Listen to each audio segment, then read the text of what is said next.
Listening to Workplace Weekly, covering workplaces and labor activism and trying to have a remotely decent time doing it. Call us Craig David calls, we are born to do it. Let's do this thing. I like it.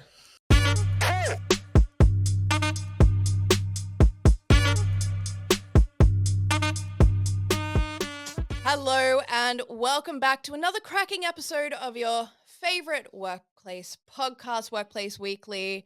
We're back for episode 6. I'm here with Fanny Wandell. Hi, Fanny. Hi, Kate. Hello. So we had a little break. We've been working on a lot of good for everyone out there, but it's good to be back. Not much has been happening on our end, that we're going to talk about. But what I will say is Fanny and I just discovered that we're both absolute fucking fiends for SimCity Build It. Yeah. Imagine 2 years we've known each other, spoken to each other almost every other day. 8 years I've played this game, and you're the first person who's admitted to me. Yeah, and it was meant to be my hobby from therapy that not anymore. It's not. It's become a fucking job, but I love it. Now I'm gonna hijack it as well. Yeah, she's already started to try and expand my city and back off. Yeah. But all is well. Fanny, all is well with you? All is great. The weather's getting better. Yeah. So I have no complaints. Exactly. Yeah. But you do have a complaint, and I do. You do straight up have a complaint, and that is something, a bee that's gotten under your bonnet that we're going to kick this episode off with, something very topical that's happened quite recently that we're putting onto all of our other recorded content. Take it away, Fanny. Yeah, very recently, very locally for me. As you know, Kate, I live in Copenhagen, in Denmark. Denmark, I guess, is a little late to the game when it comes to the workplace issue surrounding Me Too. I've seen it in action over the last 3 or 4 years. That's when we really, I think Danes can collectively agree that Me Too came to Denmark. Yeah. And I've watched pretty much every single case get handled horribly. Terribly. Always.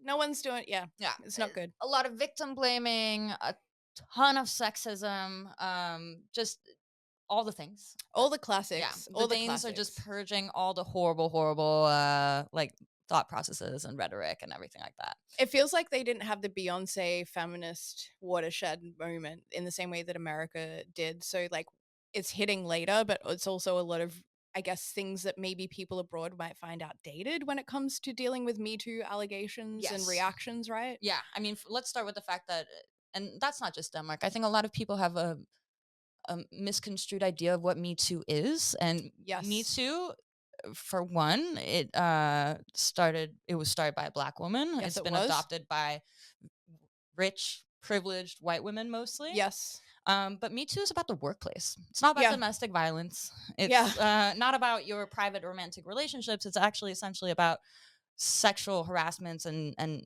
anything in that nature occurring in the workplace. Yeah. So that being, now that I've established that, because it drives me crazy, what's going on now I find fascinating and very Danish. So a couple of weeks ago, we have a woman named Lisette Risgaard. I don't know what will make it easier for you to say. But Lisette is, or was, a very prominent figure within the Danish workforce. She was the president for the Danish Confederation of Trade Unions. Very big deal. Very big deal. So a couple of weeks ago, it came out that she has had inappropriate conduct, which has included unwanted touching of the people who work for her. Right. Male, female? My understanding, it's mostly male, but I believe that there is also a woman who's complained about it. Right. And also in Denmark, it's a little bit different. Like, you don't hear necessarily from the accusers that often. Yeah. So that being said, she quite quickly apologized. She took a leave of absence, very necessary. Had to wait. This is a woman in about her 60s, and who has worked from the bottom to the top. You would have found it really clutch. She dealt with a lot of sexism coming up, and when she then got elected president for the trade unions, she trimmed the fat. Basically. Yeah, that's what happens. They get to the top of the ivory tower, and they're sort of like, I'm going to close the door. Same thing happened with Gabrielle Hamilton in the US. There's a few women who are a little bit older and of that generation that come to mind when you point this out. Yeah. As I said, she took her leave. She did a very public apology. That was also quite shocking to me because I guess from the other Me Too cases in Denmark, I haven't seen a man get as direct questions. And also, I've not seen a man answer them as directly. So Yes. she's point blank been asked if she has touched someone on their bottom and very much avoided that question, but constantly reiterated that it wasn't for her to say if her behavior was inappropriate. It was for the people accusing her of that to decide that that was something that crossed a boundary. Yes. Which is like, when do you start, we're not giving out cookies here, but like, it's a lot better to kind of give the floor or the space to the person that did experience it. I'm not saying it's a perfect answer. What I can No. appreciate is that there's no minimizing going on. And I do appreciate that in that moment, she's aware that she doesn't get to sit there and say that her actions were interpreted a different way. That's I guess, like, we're not commending anything by any means, but what we're saying is that response at least does allow that space that we otherwise weren't getting. So very interesting. Very quickly, this has become a media frenzy. It's sensational. It's incredibly sensational. A woman who is in the middle of a Me Too storm, it's so sensational. And so you have the public commentary that I've been seeing, which is really upsetting. Like, no one's winning in this at all. So you basically have people saying in the same breath, watch her get exonerated because she's a woman. But at the same time, they'll be like, plus all the people who are complaining about her are just like these whiny little men. I strongly disagree with this, obviously. Yeah. That really is frustrating, and to me is kind of like the essence of Denmark to me. As an international Dane.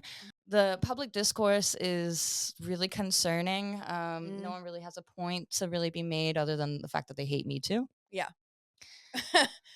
What I find fascinating is the timeline of all of this. If this has only been going on for about 2 weeks, she took her leave, she's been in the media frenzy. They were awaiting for the investigation. Right. But she got iced out and kicked out by the union last week. Before the investigation. Before anything concluded. has been concluded. Oof. A lot to unpack here. You just let me know when I'm ready to go, because I think you should go. I mean, I'm ready to go. I think you should. Hit me. Number one, everything that you've raised is very poignant, because we also can refer to the men who have been in a similar position to this woman. And let's just break down a couple of the double standards. Number one, none of those men showed up and copped to an interview. We saw it firsthand. These men that are in these positions, whether it's the chefs, the beer bros, whoever, they won't sit down and cop to it in the same way. If they're sitting down, it's a very like PR savvy kind of like, oh, we're not going to answer that. And they kind of have these like pre-programmed responses, or they're just doubling down and denying it. So it's either I'm going to show up and deny it all and like word salad around you, or I'm not coming at all, because why would I dignify anyone with a response? Yeah. Now, the other double standard that I think is in there is that we've seen a number of cases in Denmark over the last 2 years where the allegation exactly was inappropriate touching, for example. Yeah. Men and women were the ones who were reporting this conduct. No one I saw ever got fired for that, let alone before an investigation occurred, right? Yeah. Like, it's always, what happened to innocent until proven guilty? Like, isn't that the catch cry of like the, male feminists? Totally. Yeah. Innocent until proven guilty. Yeah. I do think that, like, we're not saying that this woman deserved to be treated differently or anything like that. What we're saying is there needs to be consistency for all people that are accused. I think the point of this is to highlight how fast this went for her. Yeah. Right? Within 2 weeks, she's out of there. Yeah. And they didn't even respect the legal process of it all. No. Which is interesting, because if she genuinely did do all of this, if the interview was a big front and she really is just like this like horrible, sex monster in the workplace kind of vibes, a sex pest, then the investigation should be concluded so that every single person can have their say about what actually happened, and that there can be some due diligence around terminating this person, right? Now, we don't know the details of how they parted ways exactly, but clearly there's, an underlying factor there. But what happens if, And this happens a lot in investigations with inexperienced people, especially when investigations are performed by HR or an internal body, right? Mm. What happens if they fire this person before the results of the investigation come forward and there's things wrong? Yeah. Like, that is still an illegitimate firing, which can block the victims, the people that experience this, from getting the exact justice that they deserve. Yeah. Or if you're a company, it's just so stupid because you've just spent easily, $50K in legal fees for that mistake. Well, again, let's just emphasize that this is the Confederation of Trade Unions that didn't wait for the proper processes to be completed. Now, next, if anyone ever wonders why certain things struggled to get over the line in Denmark, why it was such a struggle, if anyone, and we got so many questions about people like, well, why didn't they report it to this and this and this? Every fucking person reported to these trade unions and nothing was done. The system is broken. Yeah. That's the thing. And like, you're 100% right to point out the absolute juxtaposition of like, probably the person who deserves the most right to fair recourse, either being on the victim side or the accused side, and it goes down like this. Yeah. So I don't think, in a way, it sort of definitely doesn't allow that gaslight of Denmark's PR machine to sort of be like, everything's fair here, everything's good, unions rule. It's not a fair game over there. What I also find interesting is, when we talk about these issues, we talk about boundaries and sexual harassment and all those things, but power, power is something that almost never gets acknowledged when we're talking about men in the middle of Me Too cases in the workplace. But this, from my understanding of it, and let me be clear again, I don't think her behavior was appropriate at all. And I know it's hard to compare things, but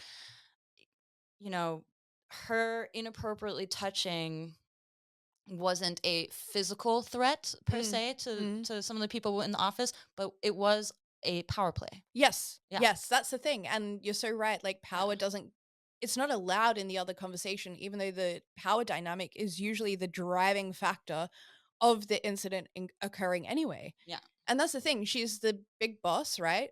Just like, if we just go to this utopian world where I'm not talking about her, but anyone in this position, she's hit someone on the ass in the office kitchen or something like that, and that person has been like, what the fuck? Yeah. But that person is like, that's the big boss. I ain't saying anything. It's just playful or whatever. Avalanche, snowball, avalanche. The power dynamic is driving it, because if you or I did that to each other, we'd be like, dude, like, not on in the workplace. Like, so I think, that power dynamic driving things needs to be brought into the conversation again consistently to the men, where there is a physical threat often with this sort of stuff. Yeah.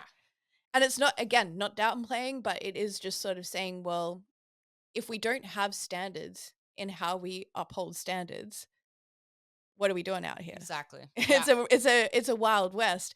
And I think that that's why Denmark, in terms of its work culture, because the world is a workplace, so everything that unfolds in a workplace is unfolding in the world. So sexual harassment going unaddressed happens in a bar in Denmark all the fucking time. I mean, the work culture in Denmark, and I don't know, maybe you would know from some of the other places you live, but the work culture there, I haven't even been able to participate in it, thankfully. Yeah. Danish companies have their Christmas party traditions. I know other countries do too, but that one really freaks me out. I mean, they take some big liberties. So infidelity is a common occurrence at these parties.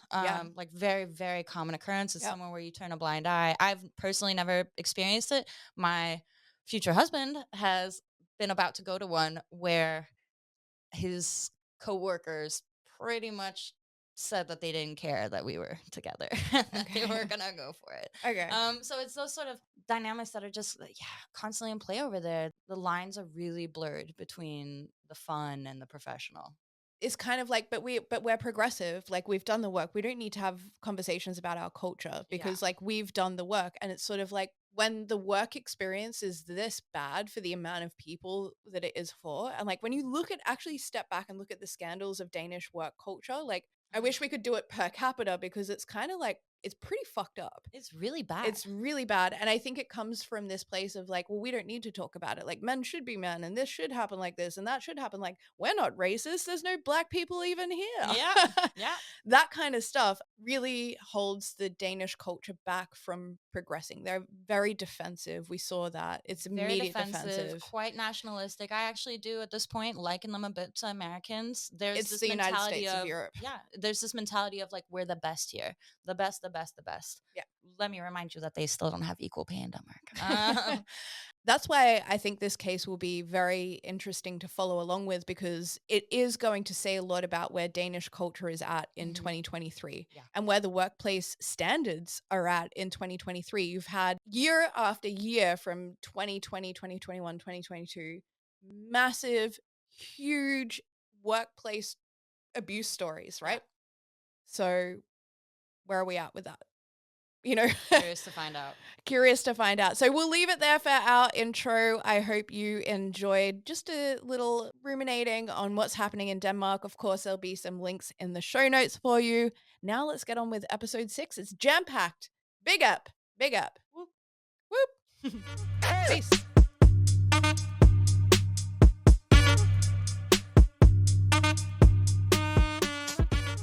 Welcome to Workplace Weekly, episode 6.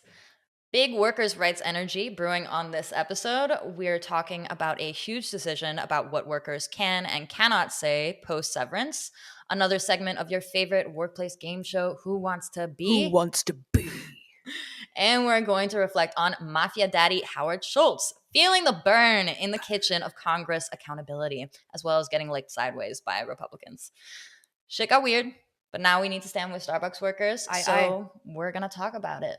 We are going to talk about it. But before that, Fanny, I have a pressing question. Hit me. Are you, at this time, legally bound to say or not say anything in relation to work or workplaces? Yeah.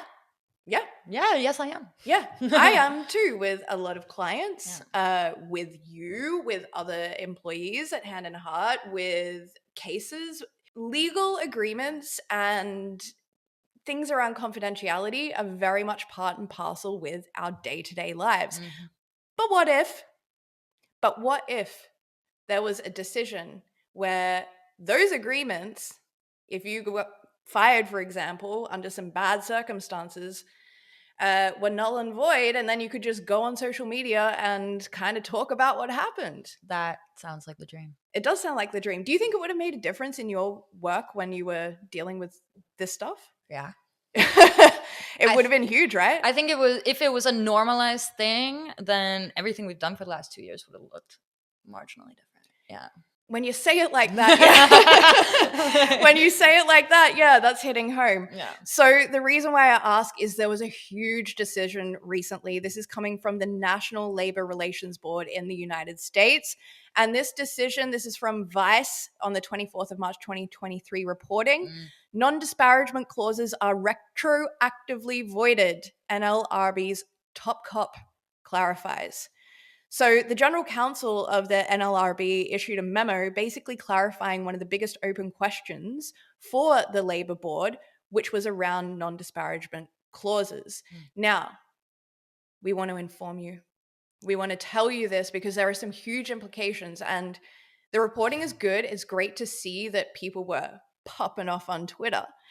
But we really need to break down this decision, and it's going to sound a little dry, but go with us because we asked Casper, who is our official legal consultant, that's all we can say, to put together a brief to us too. And I believe my directive was mansplain this decision for us. Please. So via Casper, here we go with what this decision actually means for a worker like you. McLaren and Macomb overruled Baylor University Medical Center and IGT, basically reinstating the existing precedent and expanding on it. So in a nutshell, under Baylor and ICT, an employer's mere offer of a severance agreement with unlawful terms cannot be unlawful. In the absence of other unlawful behavior or coercive circumstances, that would infringe on Section 7 rights. Under Baylor, coercive language was not considered to have a reasonable tendency to coerce employees unless it also offered in circumstances deemed coercive, independent of the agreement itself. The Baylor and ICT decisions were arguably bad law, which reversed almost a century of settled law, abandoning the examination and analysis of the severance agreement at issues and instead shifting focus to the circumstances under which the agreement was presented to employees. Exactly. And bear with us, it all comes together. McLaren returns to the approach followed pre-Baylor, holding that an employer violates Section 8A1, interferes with, retrains, or coerces employees in the exercise of their Section 7 rights, when it offers a severance agreement with provisions that would restrict employees' exercise of their rights. The focus is on the language of the severance agreement. The position is that where an agreement unlawfully conditions receipt of severance benefits on the forfeiture of statutory rights, the mere offer of the agreement itself violates the act because it has reasonable tendency to interfere with or restrain the prospective exercise of Section 7 rights, both by separating the employee and those who remain employed. Whether the employee accepts the agreement is immaterial. So just quickly, let's just sum that up. If all these companies were putting in like, hey, if we fire you, you can't talk shit about us. That was never legal, is what we're saying here. Yeah. Follow on. The board is concerned with protecting Section 7 rights, and it is the high potential that coercive terms in severance agreements may chill the exercise of Section 7 rights, which dictates the board's traditional approach of viewing severance agreements requiring the forfeiture of Section 7 rights, whether accepted or merely proffered, as unlawful unless narrowly tailored. The agreement in question in McLaren and Macomb broadly prohibited the signatories from making statements that could disparage or harm the image of the employer, and further prohibited them from disclosing the terms of the agreement to any third party. The provisions were deemed to be too broad, which the board found to have a clear chilling tendency on the exercise of Section 7 rights by the subject employee. This is because a signatory would have been barred from filing an unfair labor practice charge, assisting in any NLRB investigation, aiding and assisting co-workers, speaking to their union, any other government agency, the media, and virtually anyone else, all of which are employee-protected conduct under Section 7. Basically, what the ruling means is that severance or settlement agreements with such sweeping non-disparagement and confidentiality clauses are unlawful and therefore not enforceable. The ruling goes further, saying that merely offering agreements with such clauses is unlawful. In practice, what this means is that non-disparagement clauses and confidentiality clauses must be narrowly defined and must not interfere with Section 7 rights to be lawful. This is the last note from Casper here. This ruling also has a retroactive effect, so there are a lot of businesses pooping their pants about this. And they should. And they should. They really should. And Fanny, do you have any initial thoughts on this decision, even though it's in the US? Confidentiality agreements is something that I actually have a really strong opinion about. Yeah. Because I understand their purpose, but I see them being abused, Yes. even in your average workplace. Yeah. So to see something like this, I think that's great. I think it's really important that we talk about it because I think all of you should go check your former work contracts and see what you're allowed to do now. Yeah. Yes. And that's the thing is what immediately happened when this news was announced was everyone on social media was just like quote tweeting the Vice article where it was reported first and just completely going off. Yeah. My favorite was a former Vice worker who tweeted about being sexually harassed, reporting it to their manager at Vice, and basically getting fired. So then they they were able to talk about it. So it's, really look at those work contracts and especially look at any contracts that you have today. Because if you're working in the US and that clause is in there, illegal. Illegal. Yeah. Shouldn't be happening.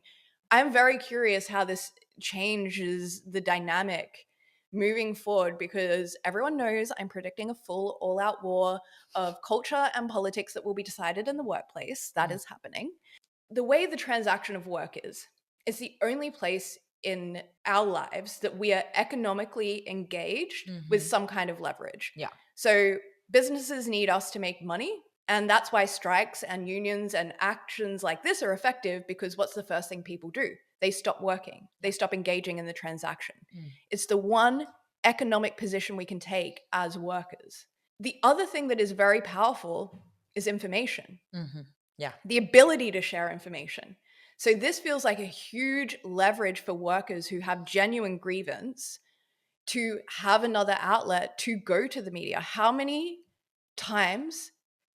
stories do we know untold because of a clause like this and not being able to go forward with the media? Countless.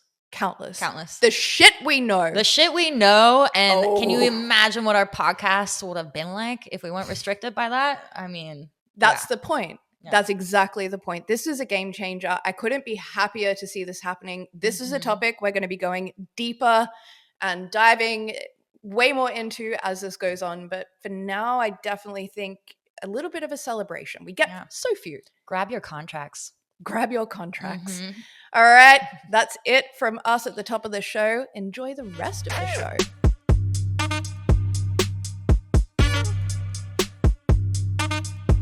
We want to improve the conversations that people have about workplaces, but that can't be a one-sided conversation. Well, if we were white men, it fucking would be. Anyway, if you want to engage with Workplace Weekly, perhaps you have a question for our Workplace Savage segment, or you want to share your fuck you I quit story, or your look at my little workplace victory story, do send us a DM on social media via Instagram at handandheart.eu or Twitter via @h_and_h_media, or send an email to admin@handandheart.eu. We also have an anonymous submissions page on our website, handandheart.eu/workplaceweekly, where you can send a voice message or leave us a written submission. Get involved with us and engage. You never know, we might be able to help.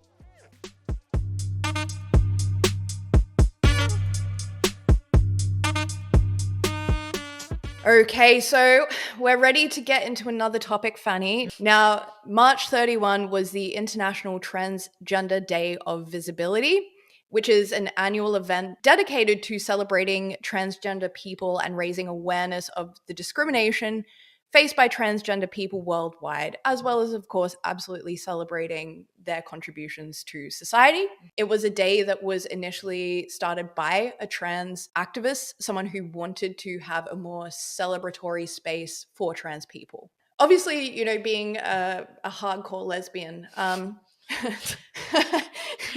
your own words. You guys, I trick you every time and I love it. Obviously, you know, my community for the last 15 years of my life has been, you know, I definitely feel like, especially when I was first in the queer community, that I was very much taken in by trans folks, especially because I think they, out of anyone, can shine a light on what it's like to live a life with constant oppression and to navigate through that, but also to do it in very beautiful ways. The trans community is and will always be incredibly important to me as a person. When I see days like the Transgender Day of Visibility, and I've seen it change so much over the years, I do worry a lot. And I worry a lot because it's great that we have a day of visibility, but I feel like our eyes and ears need to be on trans folks in our workplaces every day, right now. There is, and I hate the word unprecedented, but it's true.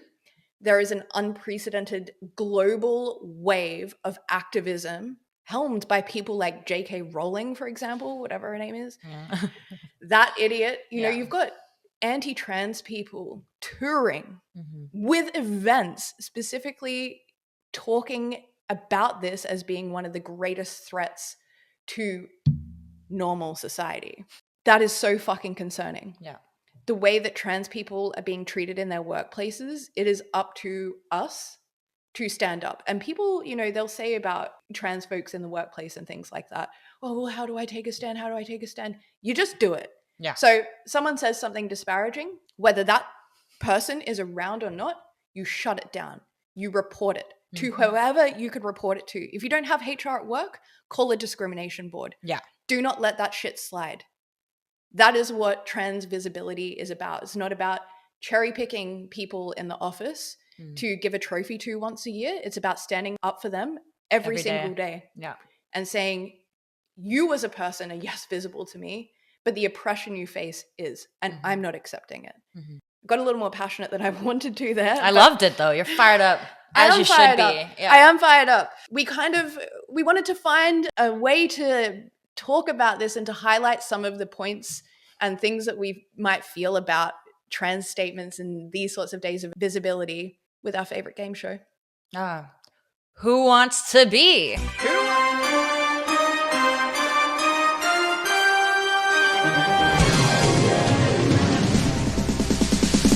Who wants to be? Who wants to be? A trans ally. And this is my best friend, Valentina. She's an ally. Talk, Valentina. Ally. You know, let's do it. So we got Chris involved, and longtime fans of the podcast. It's probably Chris. Yeah. We love Chris. Chris is the best. And actually, we should say Chris has been instrumental in everything that we've ever done. Ever. And has never asked for anything. Yeah. Ever from, you know what I mean? Like that is a great person. And we should just say Chris will always be a part of everything we do because he just is. Yeah. We love him. He's like our number one fan and we're his. Exactly. Yeah. And ahead of the game, knowing Chris, detailed, nuanced, always wants to be on the money with these things, he sent us some notes about this. So let's just quickly recap. What is the game? We present statements, and then we present statements written by AI. We have to guess which one is AI and which one is the actual company or whatever. And there's an assessment period. We like to assess. We like to know which one was better, who did a better job before knowing who it is. So we've roped Chris in to being the game master because I wanted to experience the game on a very pure level. Yeah, no, totally. Going blind. Like, yeah. Yeah, it's just thrilling. And we both are. Like, neither of us know, Fanny. I know. I feel like there was a cheating curve with the one we did last time. There definitely was. But this is Workplace Weekly. We constantly are iterating over things and getting it better and better. Yeah. So you wanna give us some insights into Chris's notes there, Fanny? Yes, I do. I mean, so Chris did a great job trying to pull from the internet and left us with a few of his thoughts. He was really disappointed over how few Trans Day of Visibility statements that there actually were from 2023 from really big companies. And maybe it's important to see the genuine statements in this context. In 2023, as a big company, even saying something hollow or possibly performative will make you stand out from the crowd. At the same time, it's a really low bar. So it is worth asking, why are we not seeing more from more big companies? Chris looked in various places, including company websites, Instagram, and LinkedIn, but settled on Twitter in the end. It's possible that the downfall of Twitter has maybe affected the amount of content, but he didn't really find much else in any other place. Yes. And well, you did a great job of translating that in third person, I think. I'm just going to read what Chris wrote.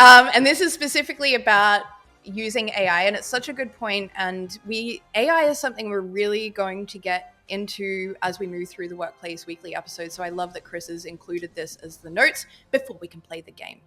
I use ChatGPT to generate AI responses, but I would like to note that just as large companies behind seemingly positive statements can be built on discrimination, bias, and mistreatment of workers, so can language models.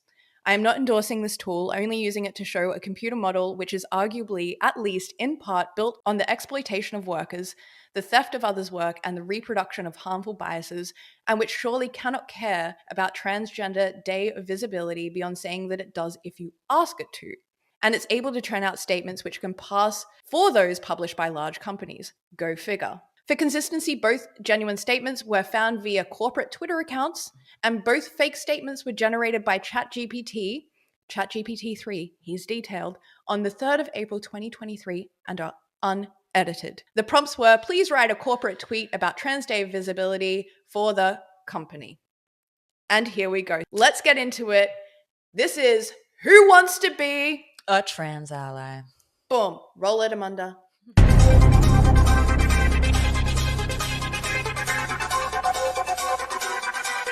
All right, we've got Company A. Yes. This is Experian. Statement 1. Are we ready? I'm ready. Today, we proudly join in the celebration of Trans Day of Visibility, shining a light on the triumphs and struggles of the trans community. At Experian, we believe that diversity and inclusion makes us stronger as a company and a society. Hashtag Trans Day of Visibility. Hashtag Experian Cares. All right, we've got Statement 2 into the mix. At Experian, we strive to create a safe and inclusive environment for our trans employees, and we are proud to honor them today and every day. I think I have this in the bag. Oh, you have this in the bag? I think I do. Okay, yeah. all right, hit me. I think that Statement 2 is the AI. I feel like the hashtags really kind of give it away. Right. You know, as you're looking at me, I'm feeling really insecure with my. I mean, I love that this is the most low stakes game that's ever been invented. I still get stressed, man. I'm stressed. I'm excited. I think we need this shit in our lives. Look, I'm with you there, and it does feel like there's just. It feels like you can tell the AI apart, right? Do you agree with me? I do agree with you, and that's the thing. Is it's like, you know, it's. I think it's a good thing that we can tell that if a human wrote it or not, but we don't know if we're right yet. And we had Chris record the answers, so now we're going to find out. We don't know either. Yeah. I'm going to blast the volume here. Let's see what Chris has said. Company A, the genuine statement is statement 2. What? We were wrong. What? Dang. The Experian Cares really threw me. I didn't think AI could come up with that. That sounded so corny that I was like, no way. I'm shaken. I'm really upset because that means that the last time we played it, it was totally rigged. Truth is, the game was rigged from the start. I guessed it all right. I know, and the thing is for me is that like it's amusing, like because you know, but it's also just goes to show like I prefer statement 2. It's less forced. But then again, I don't fit within this demographic of people, so I don't really get to say what hits best, I guess. I don't think it's hashtag Experian Cares. I don't think a credit rating agency needs to tell me that they care. Yeah, that's interesting. Yeah. I mean, and it's, you know, that's the thing about the machine is it's learning from what it's seeing, and what it's seeing, I don't know, I guess Fanny and I don't like it. Yeah, and we obviously are the judge and jury. Yeah, and executioner. All right, should we get into Company B, Lexmark? You took the first statement last time. I'll just run with this. Yeah, and both have hashtags, so now can't go off of that again.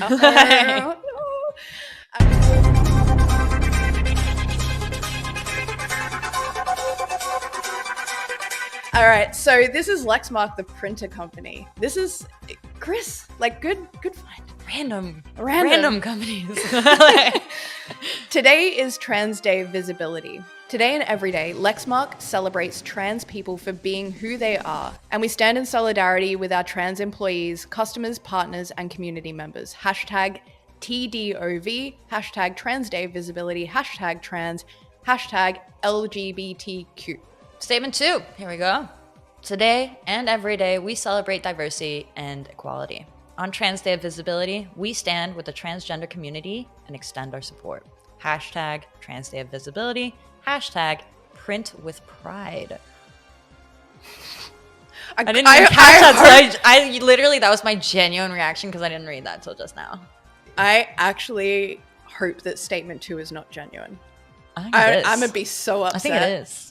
You think it is? So you think it's statement 2? I'm playing the odds right now. Okay. Probably poorly, but yeah, I think it's statement 2. Okay, I'm going to lock in statement 1 purely because I am a hopeless optimist.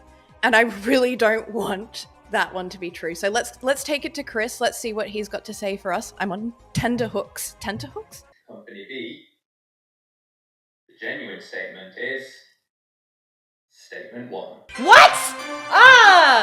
You know what? I'm mad because there's totally a math movie about probability, and I should have listened to my gut. Yeah.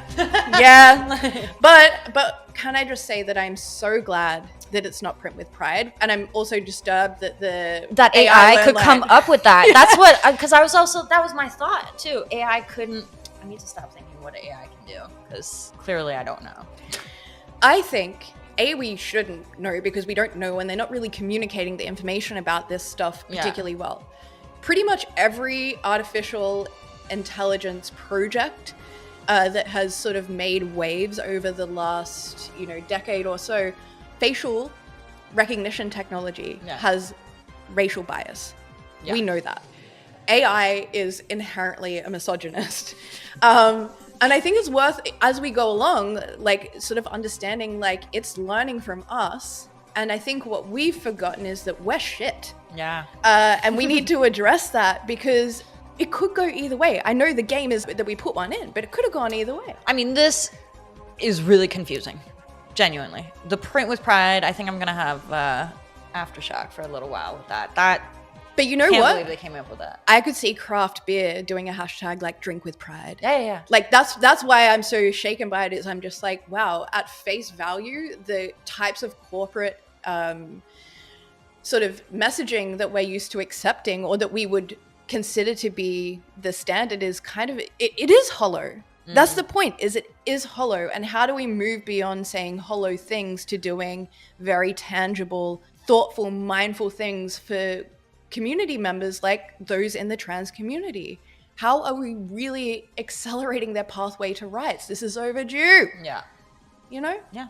All I can say is I echo Chris's thoughts. You know, we saw it also with International Women's Day. We did. Yeah. It's fewer and fewer, to me, I feel, are posting about it. Yes. Now you also have the Twitter gender pay gap bot and stuff like that calling out people who do post about it. Yeah. It's disappointing that instead of learning to be better, educating yourselves more, people are just retracting and saying, oh, cool, like I'm not going to be a part of this conversation anymore. And it's like, no one said that. It's just stop trying to control it. Yeah. And then it's stop trying to fucking profit off of it. Exactly. Yeah. That's the thing. It felt like they all dipped their toe in the pond of exploitation, got the toe bitten off, and then were like, we didn't even want to swim anyway. Yeah. And it's like, well, there you go. Case in point, Exhibit A. I rest my case. Yeah. You know, here it is. And I think this is a really interesting way of kind of just like getting it to that shallow level that it really is. Yeah. And being like, fuck that. They were never serious. And unless you are putting out a statement about the direct way that you have helped the community you are talking about, shut up. Shut up. You are right to retract from it if you're not going to say something meaningful, and if you're not going to show up in these people's lives meaningfully.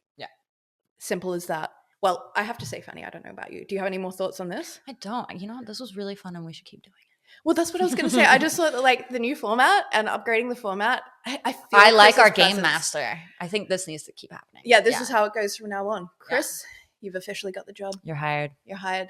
Catch you next time for Who Wants to Be? Dun, dun, dun.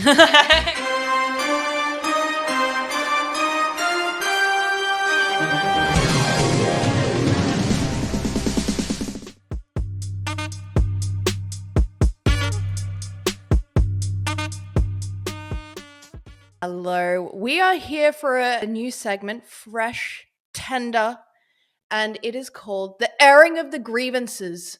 It's the segment where we can put out some content about something that's caught our eye. And usually we're aggrieved about it, I can say that. Yeah. And Fanny, you are just boiling. Yeah. In a good way, in good ways and bad ways. What's got you this way? I have been really intrigued following some of the union efforts or the unionizing efforts over in the States. Particularly, we're here to talk about Starbucks today. Starbucks. We've all had one. I don't even drink coffee, but I've had a tall vanilla bean frappuccino with whipped cream on top more than a few times. Yeah, and look, I mean, I travel a lot for work, and the one thing that is consistent and you can't deny, or at least open, or at least anywhere, is usually a Starbucks. So I've definitely consumed my fair amount. And when I was in New York, I became good friends with the baristas. We had a nice tip banter thing going on. I mean, the workers at Starbucks, you know, are pretty cool. And I like them. And I've been fascinated by the story. Yeah.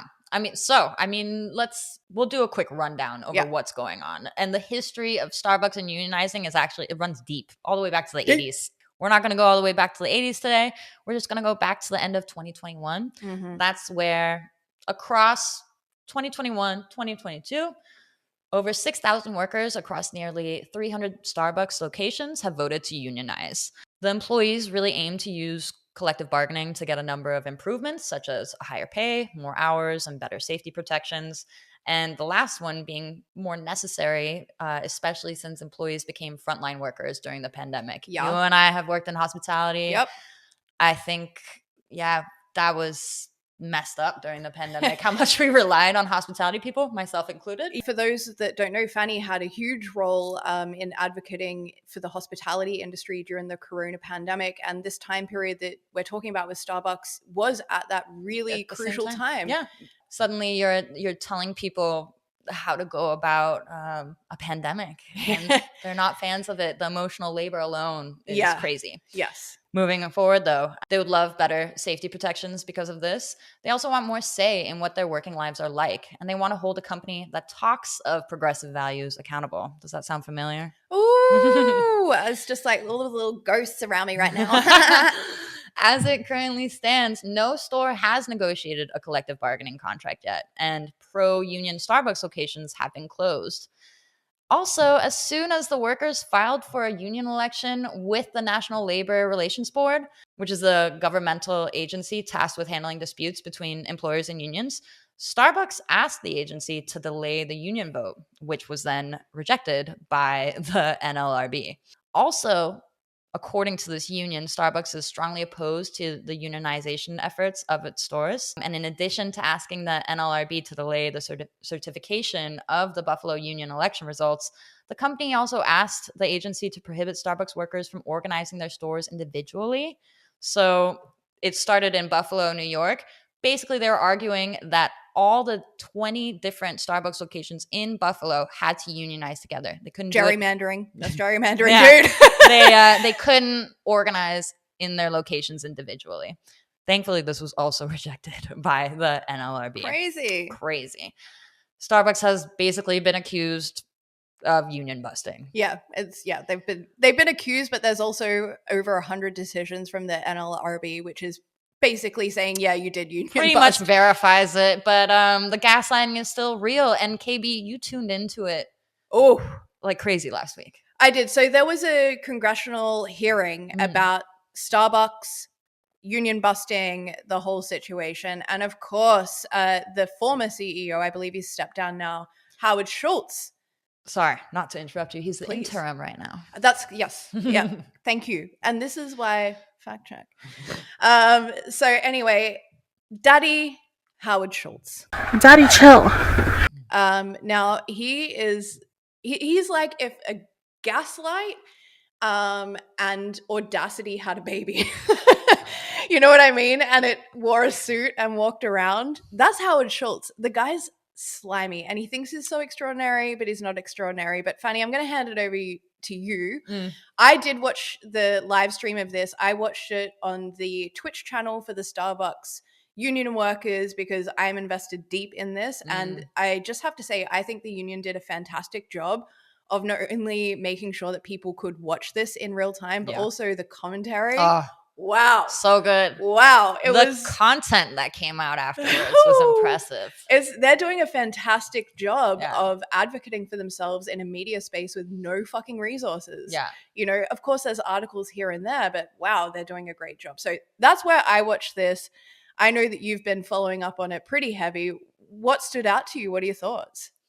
You know, so much of it just rings a bell. You know, we're talking about companies that kind of lead with some sort of progressive angle, and then lo and behold, they're not as progressive as they claim. I'm tired of it. I don't know about you. I'm done. I'm so tired of it. Yeah. And moreover, watching Howard Schultz in Congress was pretty funny. Oh, this man. Yeah. The dodging of the questions, Matrix-like levels of dodging. Yeah. I mean, it's fascinating because we rarely get to see those performative statements kind of take on a life in the form of someone like Howard Schultz. And to watch him sidestep things, you know, specifically from Bernie, he raised the number of decisions from the NLRB, which had been decided in the favor of the workers. Over the past 18 months, Starbucks has waged the most aggressive and illegal union busting campaign in the modern history of our country. That union busting campaign has been led by Howard Schultz, the multi-billionaire founder and director of Starbucks, who is with us this morning only under the threat of subpoena.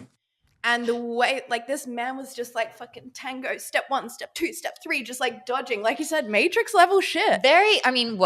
Maybe the most circulated clip is just Howard Schultz directly being asked if he had conversations that could have been seen as union busting. Roll it. State where the NLRB has certified 19 elections, as you know, at Starbucks stores.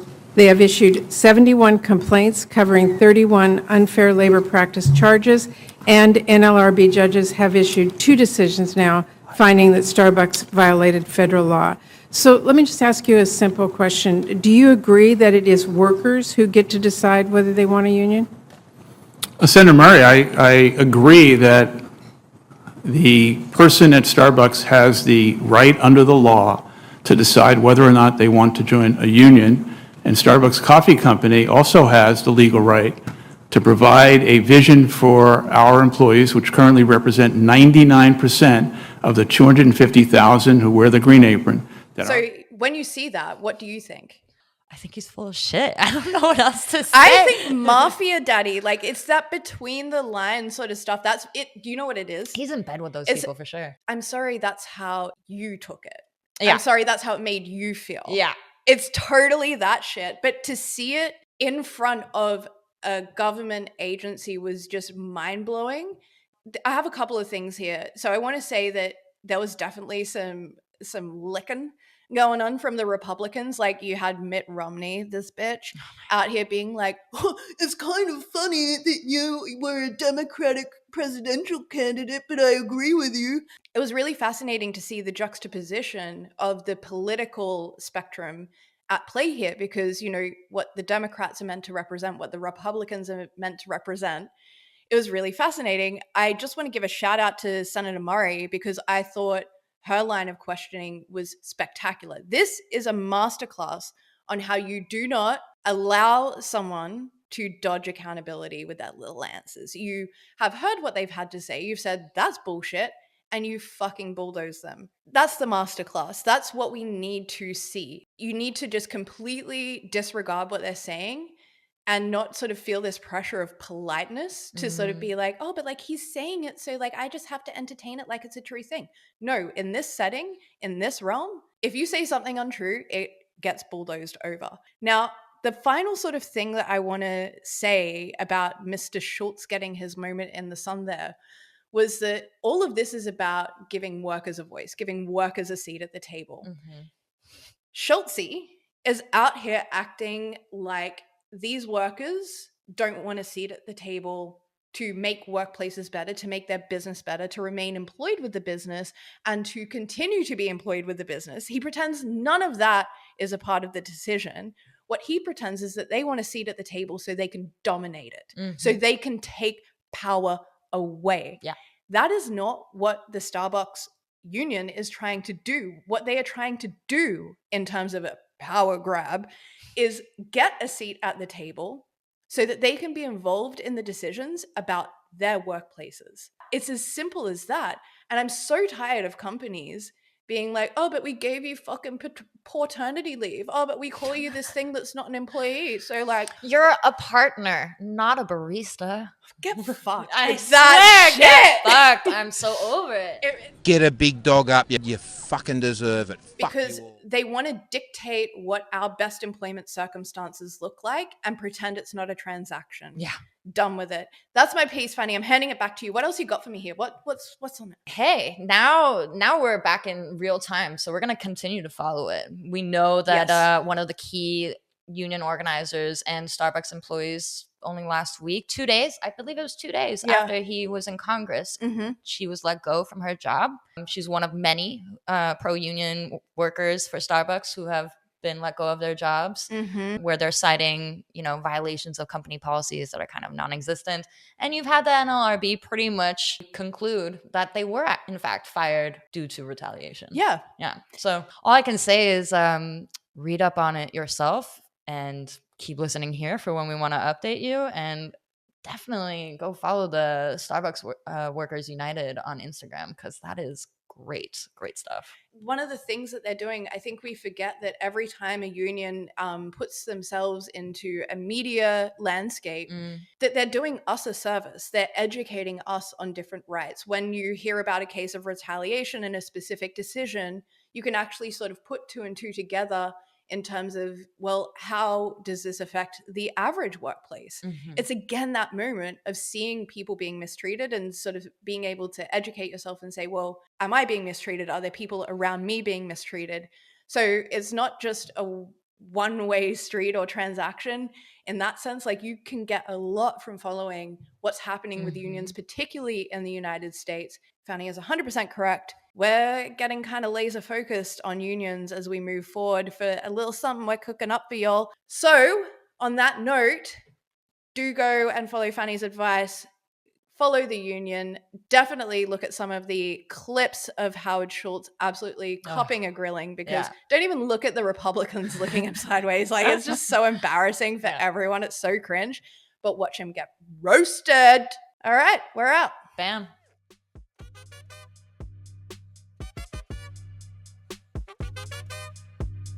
Workplace Weekly was produced by Kate Bailey and Fanny Wandell for Hand and Heart Media, the publishing arm of Hand and Heart GmbH. You can follow Hand and Heart on Instagram via @handandheart.eu, via @h_and_h media. For any inquiries related to this broadcast, please email admin@handandheart.eu. Our music was composed and performed by Amanda and produced by Amanda with Kyle Startup. You can follow Amanda on Instagram or listen to their music on Spotify, Apple, or SoundCloud. If you love Amanda's music, please consider buying it from Bandcamp. Support indie, always. Our artwork was created by Nix Renton, a fantastic photographer and graphic designer, and you can find them in the links in the episode description. You can always find Workplace Weekly on Apple, Spotify, YouTube, SoundCloud, and Vimeo, and basically wherever you get your podcasts. For those wanting an RSS feed, the link is in the show notes. Thank you so much for listening.